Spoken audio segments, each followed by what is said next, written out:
Parks and Recreation is one of my favorite shows of all time.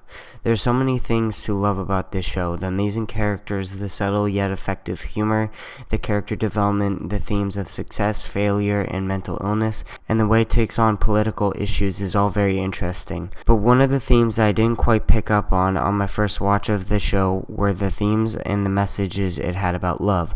I usually don't like the themes of love. I usually like the themes of chaos, order, failure, and death, mostly because everything has been said on the theme of love. I mean, we legit have an entire genre of movies contributing to the theme of love.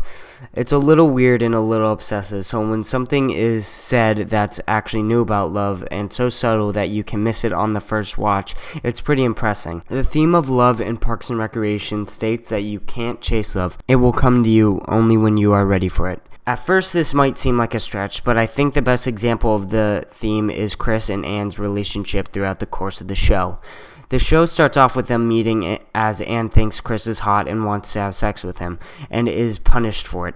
They date for almost 3 months, and then Chris breaks up with her without her knowing.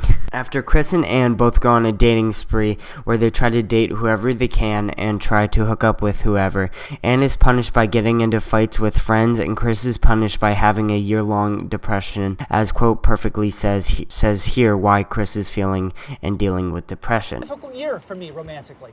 Millicent Gergich, Ian Perkins, Andy's professor. Lots of disappointment. But if I keep my body moving and my mind occupied at all times, I will avoid falling into a bottomless pit of despair.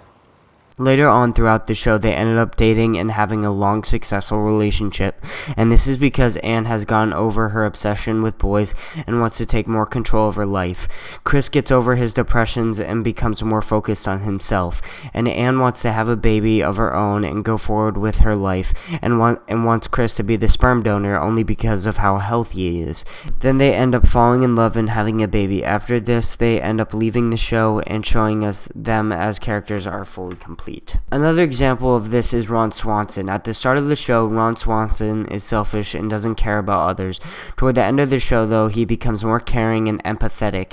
And then while he's actually doing his job, he meets his future wife. There's a quote that Donna says to Ron that perfectly shows this. So I'm going to dinner with Joe next week.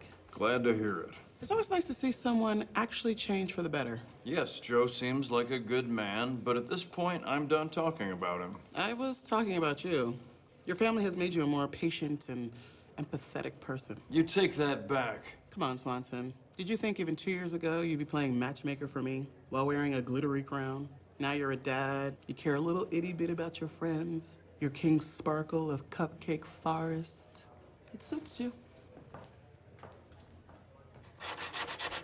Parks and Recreation is amazing, and this theme and message that I got from the show is 1 out of 30 things I could talk about, but I thought the theme is so interesting because it shows how dumb and stupid chasing love is. While other TV sitcoms reward the characters for wasting time and trying to get love, in some TV shows it's the main plot like The Office or Friends. In Parks and Rec, though, it's about growing as a person and getting better jobs and opportunities. The theme of love is almost a smart parody of other TV sitcoms and love stories. And love is something that will come to you when you're least expecting it and only when you were ready, because if you chase it, you aren't ready for it.